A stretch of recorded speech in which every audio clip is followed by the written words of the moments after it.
રાજ્યમાં કોરોનાના કેસમાં ચિંતાજનક વધારો થયો છે। છેલ્લા 24 કલાકમાં નવા 223 કેસ નોંધાયા છે। એક્ટિવ કેસોની સંખ્યા 1227 પર પહોંચી છે।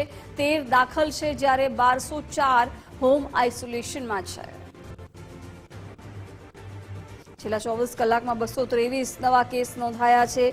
13 દર્દી હોસ્પિટલમાં સારવાર હેઠળ છે જ્યારે 1204 દર્દીઓ હોમ આઇસોલેશનમાં છે। અત્યારે એક્ટિવ કેસનો આંકડો 1227 પર પહોંચ્યો છે। છેલ્લા 24 કલાકમાં જ 223 નવા કેસ નોંધાયા છે। રોજ કોરોનાના કેસમાં ચિંતાજનક રીતે વધારો નોંધાઈ રહ્યો છે।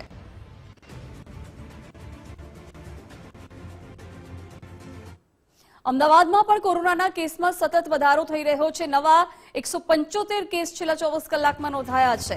કોરોનાના 60 જેટલા દર્દીઓને ડિસ્ચાર્જ કરવામાં આવ્યા છે, તેમને રજા આપવામાં આવી છે। અમદાવાદ શહેરમાં એક્ટિવ કેસની સંખ્યા 761 પર પહોંચી છે। અત્યાર સુધી અમદાવાદમાં કોરોનાને કારણે 2 લોકોના મોત થયા છે। પશ્ચિમ ઝોનમાં સૌથી વધુ 237 કોરોનાના એક્ટિવ કેસ નોંધાયેલા છે। મધ્ય ઝોનમાં સૌથી ઓછા 23 એક્ટિવ કેસ છે। ઉત્તર પશ્ચિમ ઝોનમાં 229, દક્ષિણ પશ્ચિમ ઝોનમાં 126 એક્ટિવ કેસ છે। ઉત્તર ઝોનમાં 30, પૂર્વ ઝોનમાં 34, દક્ષિણ ઝોનમાં 82 એક્ટિવ કેસ નોંધાયેલા છે।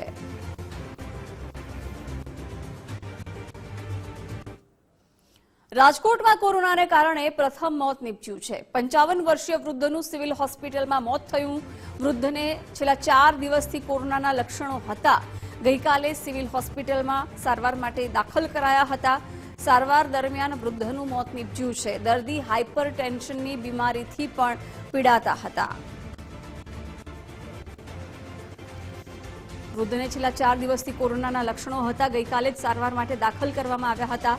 સારવાર દરમિયાન વૃદ્ધનું મોત નીપજ્યું હતું। દર્દી હાઇપર ટેન્શનની બીમારીથી પણ પીડાતા હતા। 55 વર્ષીય વૃદ્ધનું સિવિલ હોસ્પિટલમાં મોત થયું છે।